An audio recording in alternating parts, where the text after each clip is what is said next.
frente al mito ridículo y cada vez más ridículo de la sobrepoblación, entre comillas, muchas naciones europeas están despertando al hecho de que no tener población, es decir, no tener hijos, que las mujeres no tengan hijos,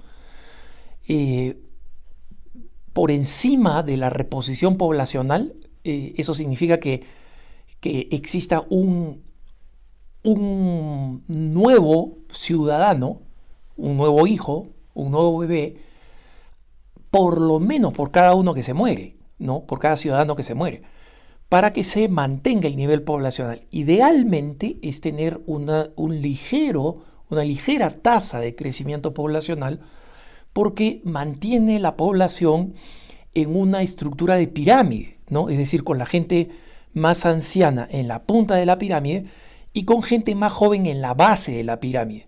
Y eso es importante desde muchos puntos de vista, como la creatividad, por ejemplo, tener una población todavía joven que tiene energía, que tiene creatividad, características que no son muy frecuentes en quienes ya hemos llegado a mi edad, por ejemplo, ¿no?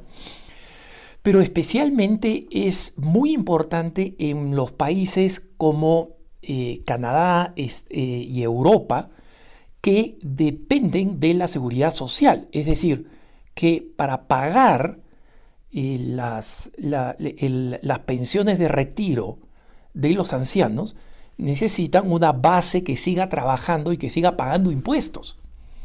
Porque los impuestos que esos ancianos pagaron cuando trabajaban lo hicieron con el compromiso del Estado de pagarles el retiro, ¿no?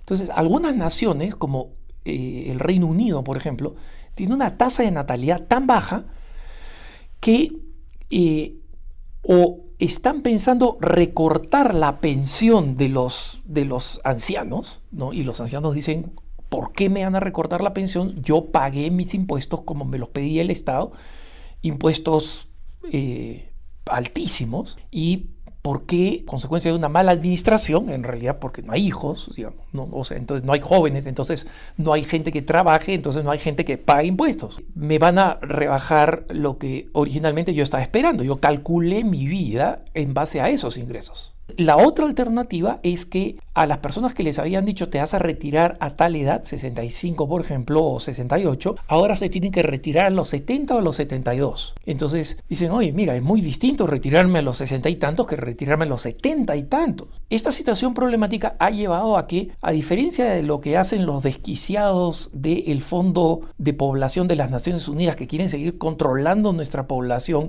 que está en caída, por ejemplo en América Latina, y no mencionar España, estas naciones están viendo más bien cómo levantar la natalidad. Algunas la están haciendo de una manera muy perezosa. Por ejemplo, España, es increíble cómo el gobierno socialista no le interesa la natalidad, simplemente porque creen que el sexo es un entretenimiento, ¿no? Que no debería haber ninguna conexión. Y creen que los inmigrantes musulmanes son los que deberían reemplazar a los españoles. Pero en Inglaterra, por ejemplo, se la han tomado en serio, ¿no? En Italia también, con la nueva primera ministra, ¿no? Entonces, en Inglaterra, recientemente, el periódico The Telegraph investigó cuáles son los resultados de una investigación del gobierno británico para ver por qué la gente no tenía hijos. Entonces, pensaban que era un tema económico. De hecho, en algunos países de Europa Central, la natalidad ha crecido un poco en algunos lugares como Hungría, por ejemplo, con una agresiva, en el buen sentido, política pro familia. Los esposos húngaros que tienen 3 hijos ya no pagan impuestos. Entonces, ¿esto qué cosa hace? Hace que financieramente tener hijos, pues, y tener más hijos sea viable. Si tienen más hijos todavía, reciben descuentos del costo o de los impuestos relacionados con la educación pública, por ejemplo, ¿no? Entonces, Alemania tiene también una política menos agresiva, pero buena.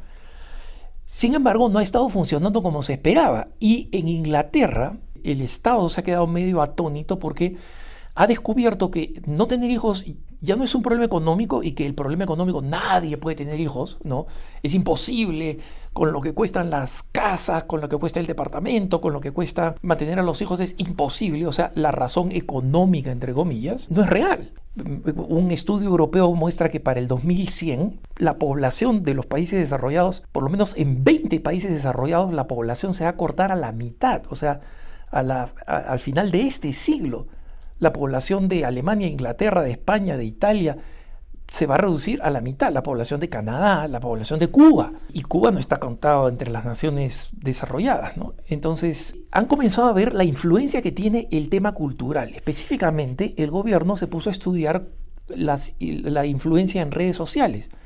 Y, por ejemplo, se encontró con una cuenta de TikTok de una mujer británica, una creadora, ¿no?, de contenido, que se llama Dani Childfree Duncan, ¿no? Childfree es sin hijos, Duncan, ¿no? O sea, como si fuera su nombre intermedio o su primer apellido. Dani, libre de hijos, Duncan, ¿no?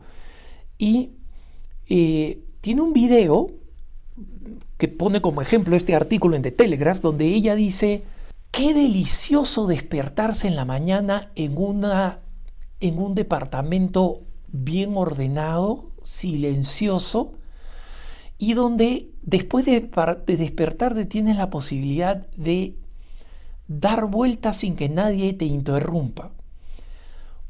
Una vida libre de hijos es una buena vida, ¿no? Y se muestra pues en este relajo, estirándose en una cama perfecta, ¿no? En 2 horas tenía 100.000 me gusta, ¿no? En 2 horas. Y dice, mire, si ustedes se ponen a ver el artículo, dice, si ustedes se ponen a ver, por ejemplo, en el Reino Unido, de donde es este artículo, hay un hashtag, ¿no? O sea, un tema, unos hashtags que se han popularizado. Uno de ellos es Child Free by Choice, o sea, libre de hijos por elección.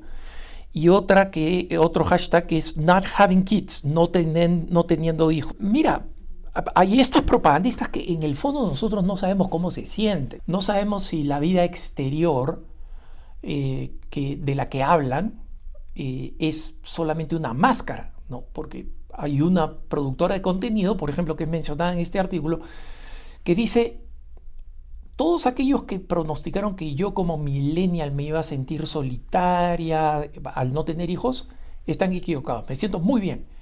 Pero como saben ustedes, en redes sociales la gente pinta una vida que no es real. Eso es sistemático, ¿no? Se ha visto como influencers, entre comillas, ¿no?, que aparecen pues en aviones privados, etcétera. Todo es un montaje, no hay avión privado de verdad. Se han juntado 4 maderas y las han pintado para que den la impresión, ¿no? Han editado una famosa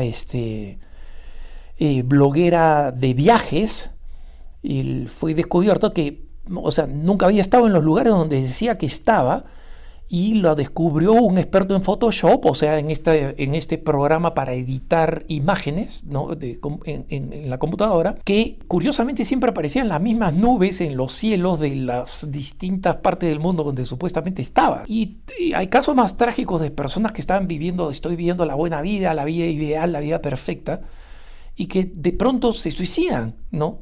Porque tenían un ataque terrible de depresión, y después nos enteramos que estos influencers sufrían de una depresión terrible, pero el impacto que dejaban con esta propaganda no era poco.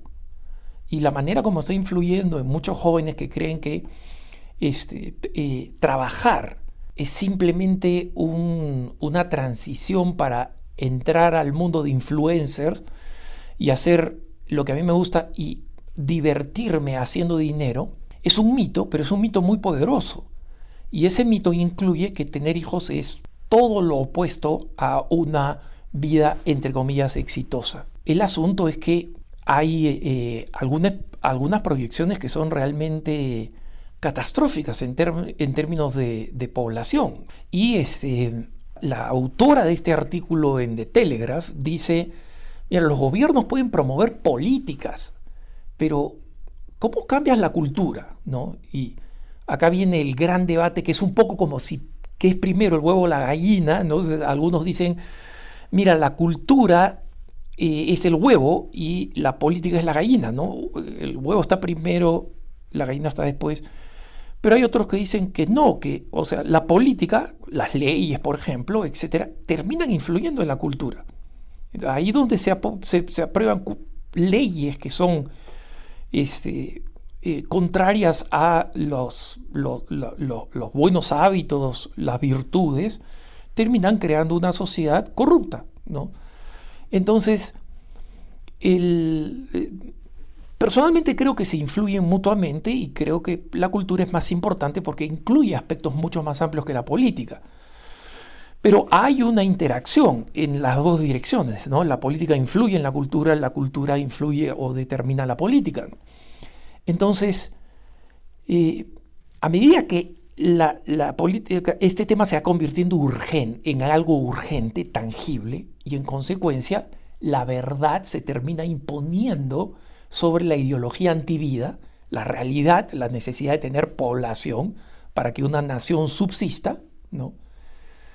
Que no vale tener una buena política económica, una buena administración, unas buenas leyes, unas buenas condiciones de vida, si no hay gente, ¿no? Entonces, vamos a lo básico, a la verdad básica.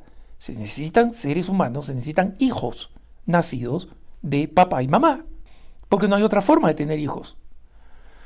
Entonces, obviamente, van a haber más políticas como las que están desarrollándose en Inglaterra, y esperemos que esto tenga un efecto cultural, contrarreste toda esta propaganda de personas a las que nadie les paga para difundir una ideología hedonista y antivida, pero que ciertamente sirven directamente a esa causa. Y obviamente los católicos tenemos un papel absolutamente fundamental en ese proceso de rescatar el valor de la maternidad. Que tengas un buen día.